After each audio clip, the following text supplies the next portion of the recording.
Welcome to our first At Your Doorstep, the e-commerce delivery saga. This is a segment on poor delivery experience people have had. And it's almost like a book review, but for the delivery space. Now, owners of businesses don't know actually what this painful journey is for anyone. If you order something and you're waiting for your parcel to arrive and you don't know when it's going to arrive. Should you stay indoors? Should you take a day off from work? But this is a tricky business. So at this place, at this segment, we're going to review some of these delivery moments, share with you good or bad. But we are going to look at specifically at how things are being done, best practices, or how it should not be done. Now, Locator U CEO Steve Orenstein is our guest for today. You recently had a very bad experience, Steve. I think it makes it even more difficult because you know how it can be solved with technology. So take us through your experience. How bad was it? Well, I guess I do order quite a few things online, and I always sort of think about as that order is arriving, and that's the customer experience and what's that like, and that's the first sort of physical contact you have with that e-commerce brand. And so sometimes I have bad experiences, and really sort of seeing the impact of what these experiences have and what you think about in terms of the brand that you're actually ordering from. And so just last week I ordered a Peloton bike, which it's an exercise bike, actually an amazing bike. I actually received it yesterday finally, but it was set to be delivered on Monday. I received the text message, and ultimately they failed in doing that delivery that first time because they didn't have the unit number for some reason. And then I went back to another delivery the next day, and then the delivery driver couldn't fit that parcel into their particular vehicle. And so it didn't go out the second day, and then on the third day it finally got delivered. So, instead of having it arrive on the first time, it went through a number of times where it tried to get delivered again and eventually did getting delivered. But in between that, it meant that I had to make a number of phone calls to the delivery provider to actually find out where that delivery was actually occurring. And so from a customer experience, I've had this pretty good experience ordering online. I knew that it was going to take 1 week to arrive. But then that next experience was quite painful and quite frustrating, having to make those numerous phone calls, even ringing at the delivery provider at 4 o'clock in the afternoon, and got a voicemail message saying that their office was closed even at 4 o'clock in the afternoon. So it was quite an interesting experience. And I think for big brands, this is something to really make sure is how do they get this right. Now, obviously things are going to go wrong every now and then, but it's how do you consistently try and make this delivery experience, really great for the customer. I think at the heart of your experience and where it might have all gone wrong is the fact that this specific company couldn't do the delivery themselves. They actually outsourced it to a third party. Now tell me why it's so tricky to manage a third party delivery experience. I mean, you are a little bit out of control when it comes to the customer's experience. And I think this is exactly what went wrong here. Tell me a little bit more. Definitely. I mean, I think a lot of businesses, particularly these large enterprise businesses like Peloton's a massive company. They're obviously growing really rapidly, and they're growing across the world.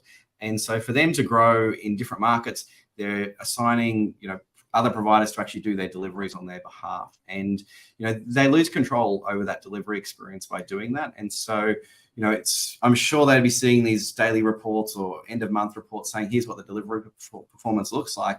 But then there is going to be a number that don't actually has a poor experience and not actually realizing the impact on their brand. And so really, I think for brands to really understand what that delivery experience is, making sure they're getting really detailed reporting to understand, every single order, why did these things happen and why did the failures actually occur, and where has the customer feedback come from? And so getting that customer feedback is going to be vital. And, at this stage, Peloton has no idea that I've had a terrible delivery experience. And so, I think it's difficult for brands to grow globally, but then also to be able to manage those logistics at a global level is quite challenging. And I mean, when there's a third party, there is no way that if you, for instance, had a very bad experience, that you can make that communication in real time. Even if there was a real time, it would have taken a long time to go from the third party to the actual person that you've Correct. ordered from. Correct. So the chain just gets longer and longer, and that is why it's so tricky to do it. I mean, do you have any case study, or do you know of anyone who is actually making use of a third party where it's actually been successful?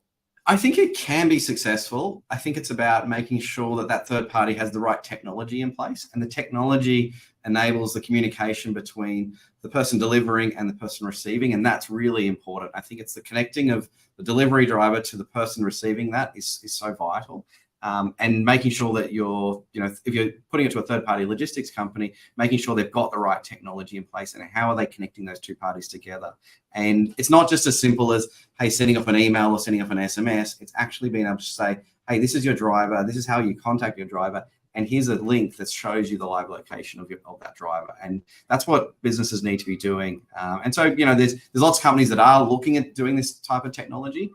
But more and more need to really sort of understand the impacts of not having this technology for their business. Let's just go back to the customer experience. I mean, you've now had a bit of a wobbly experience. How would that impact you returning to that specific company to order more? Yeah, look, I think in this example, Peloton has a great product, and so they're probably quite lucky in that I would continue to, purchase, and I continue to recommend their product. I think it's a great product. I've had it for a couple of days now and think it's amazing. But if that was an e-commerce business that was selling a large number of products and they were looking to me to go back and repeat purchase from them, then I would probably not want to continue to go down that process. I wouldn't want to go through that delivery experience again and again.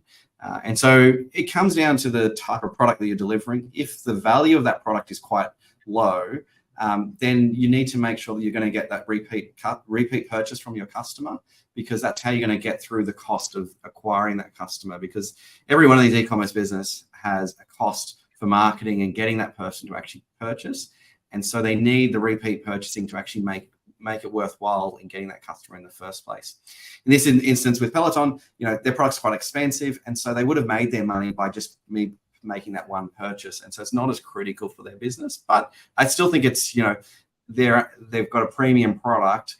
Their product needs to match the delivery experience, and I think that's going to be really important. Yeah. Let's talk about communication. I think it is so important. It adds so much value to the customer's experience. Even if you're going to be late, if you communicate it, I will be patient. But if there's no communication, then there will literally be no excuse. So take us through, if you can, maybe share specific communication between you and the third party and the original delivery company. Yeah, so I mean, in this instance, what I received was, hey, the delivery is going to be a week at the time of checkout. I then did get an email saying it's going to be booked on this particular day.